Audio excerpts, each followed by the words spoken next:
मंगलम दिशतु मे आकाशः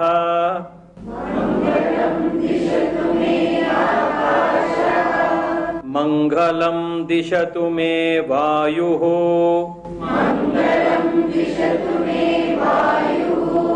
मंगलम दिशतु मे अग्निः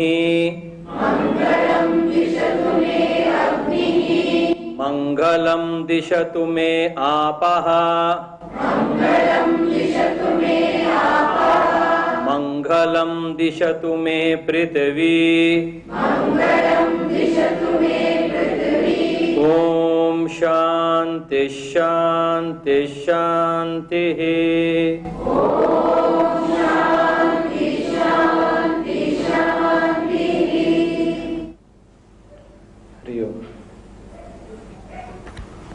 These series of talks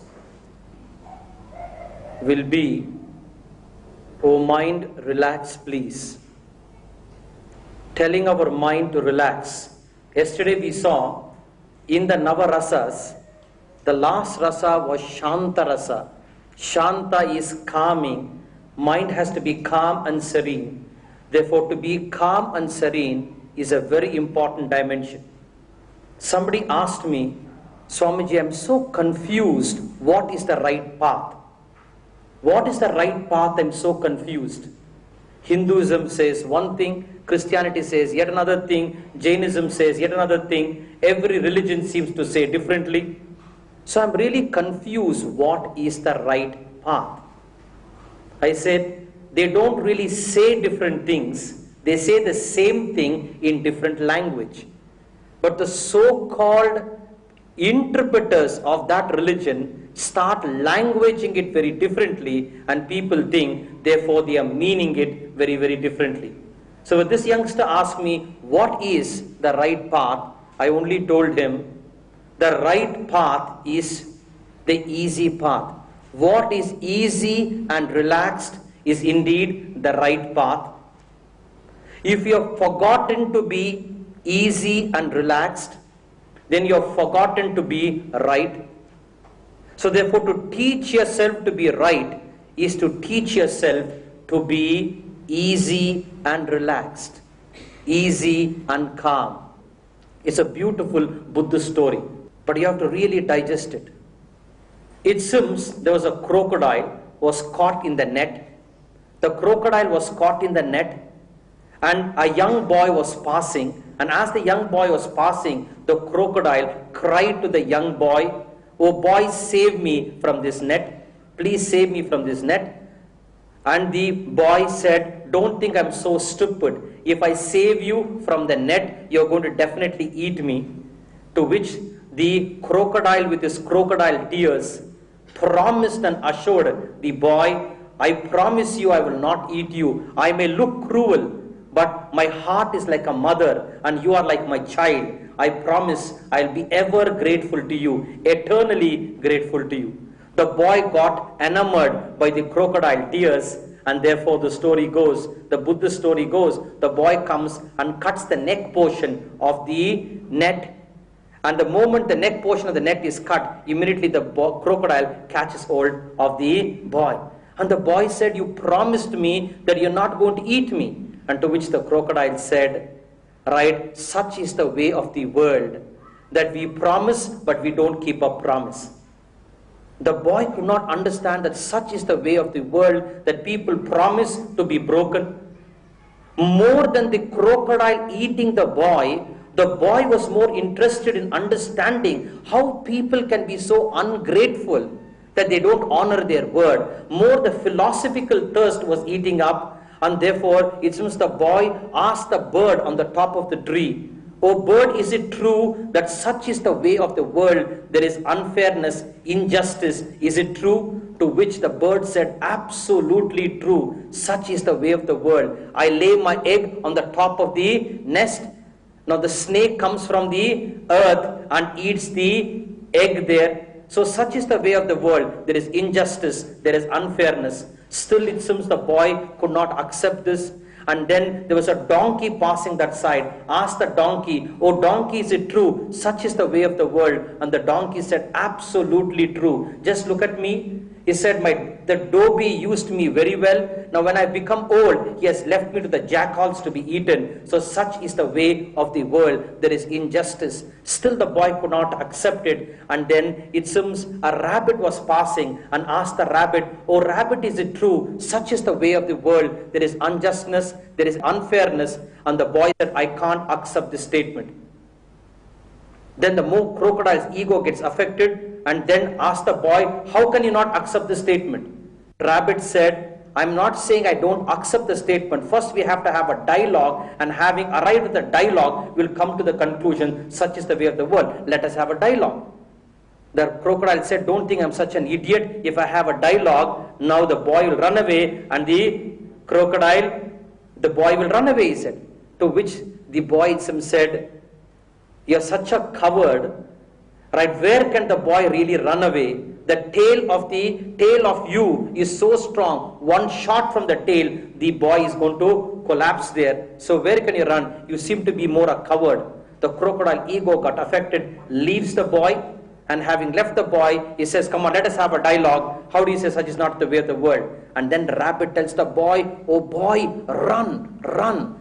The only neck portion of the net is released, but the tail is still caught in the crocodile. Run, run." And he says, "Run, run."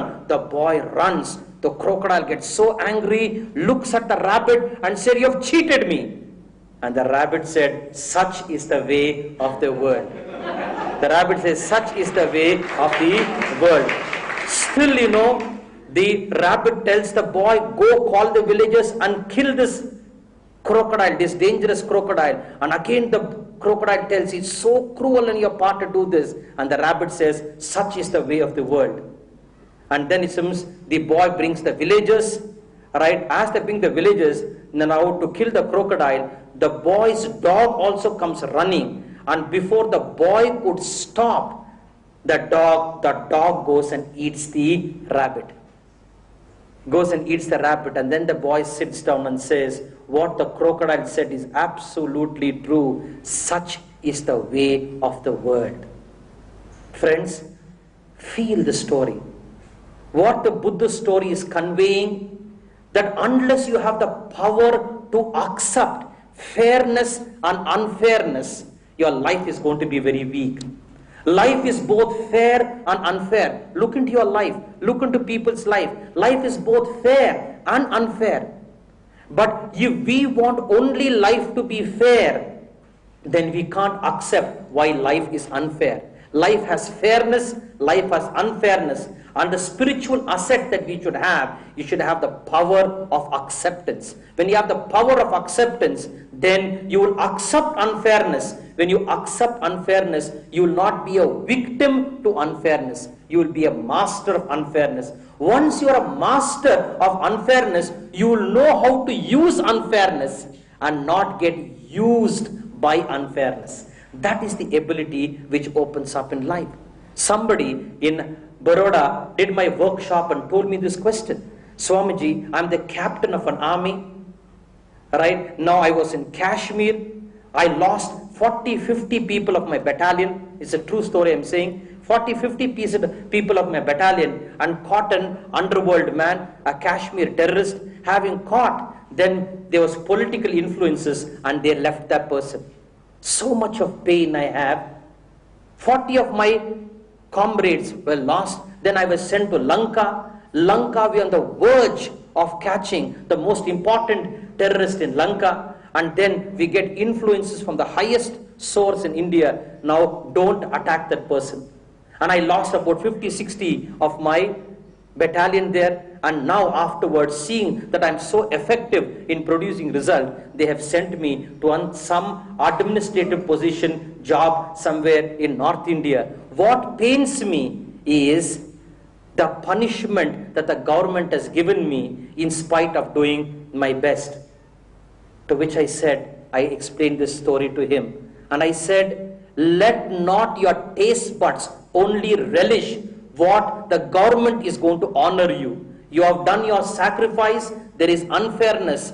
Please see, there is a better, higher source which will reward you, and you have to learn to be open to that higher source which rewards you there. And therefore I told him, life is fair, life is unfair. People are born rich, some people are born poor, some people are born blind, some people make others blind.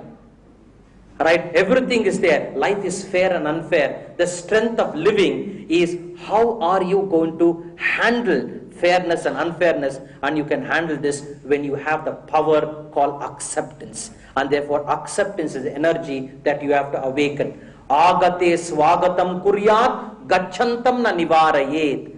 Please see, our Indian culture says you should know agate swagatam kuryat. You should know how to welcome things. Gachantam, what goes, na nivarayet. You don't have to stop it. You must be so full that something coming, something going is not going to disturb your fullness. And that is feasible and that is possible if you have the power to accept. And therefore, learn to accept this. Any story in these series that I'm going to say, any insight, apply the A, B, C, D technique. I want you to apply the A, B, C, D technique. A stands for, what is your attitude? What is an attitude? Look into your life as I'm talking. Is A, the attitude, one of acceptance or one of non-acceptance? If you have an attitude of non-acceptance, even a gray hair on your face, you will be unhappy. A mosquito passing will be unhappy. A noise is going to make you unhappy because you are in conflict with what is. But you have the attitude A of acceptance. You will know how to be at peace with what is. And once you are at peace with what is, you are not going to be in conflict with what is. So therefore, look, do you have an attitude of A or one of acceptance? B is, now take the same story, same insight, ask, what is your belief? If your belief is life must be fair, then you are in conflict with life. If your belief is life has fairness and unfairness, but the wisdom of living is how I can use what life gives me, not how I will be a victim of what life gives me. But if you have a belief life must be fair, you are going to be in conflict with life. In fact, from a spiritual angle, you see fairness and unfairness are God's mechanism to coach you, to polish you. Like how a diamond gets nicely rubbed by rough. This one, if you go to diamond, how he rubs it and makes it more beautiful. Therefore, unfairness of life is to make you humble. That's why I tell myself, when God gives me problems, it is not to tumble me, it is to humble me. When bad things happen to good people, they become better and not bitter. And if I have this belief, then life is going to be extremely powerful. And therefore, A, see your attitude. B, see your belief. C is, what is your commitment now in life? Is your commitment to whine and complain? Have you seen people always whining, going? They'll only whine. Swamiji, my wife is bugging me. My husband is unfair. My husband does not come in time. We all go on whining and complaining. Or is your commitment right now is to really rejoice life and be a victor and not a victim? So see what is your commitment. D is, what is the daring energy you have got? Are you daring to go above your likes and dislikes in life? I say people are cowards if they are a prisoner to likes and dislikes. They are cowards who are a prisoner to likes and dislikes. If you have the daring energy, you will not be a prisoner to like and dislike. In fact, you will be a master of like and dislike. Like and dislike is not going to decide your inner climate. Like and dislike are only external stimulus coming, but my inner climate is inclusive of likes and dislikes, is not exclusive of what like should be, what like life should not be. And therefore, please see, look at your attitude A. B, look at your belief. Learn to change your belief. Don't be a prisoner of your belief. Don't fall in love with your belief. and thereby be in conflict with life? See your commitment. Are you committed to grow, or are you committed to whine and complain? D, do you have the daring energy to really leave your infatuation of how life should run? Leave your personal agenda and be open to a cosmic agenda. We are unhappy, in life because we are too prisoners to our personal agenda. But if you are a devotee of life, then you will see, unfairness is unfair according to my interpretation of my ego. But in the cosmic agenda, unfairness can be a part of a very deep fairness which my fairness cannot define. When a child is taken to school, the child does not want to go to school. Right? The child cries, but parents, they force the child to go to school. The child must be thinking, my parents are so cruel, so cruel, so cruel. But then, when the child grows up, then he realizes the part of cruelty was a part of a deep love parents had towards me. And therefore, what we think is unfair may not be unfair in the big picture of life. And therefore, have the deep belief, God gives me problems to humble me, not to tumble me. And that is possible if you awaken the energy of acceptance. Bring that energy in your life of acceptance. Agate swagatam kuryat gachantam na nivaraye. And then you will find life becomes a mantra. Life itself becomes a mantra. Life becomes a tremendous celebration. Hari Om Tat Sat.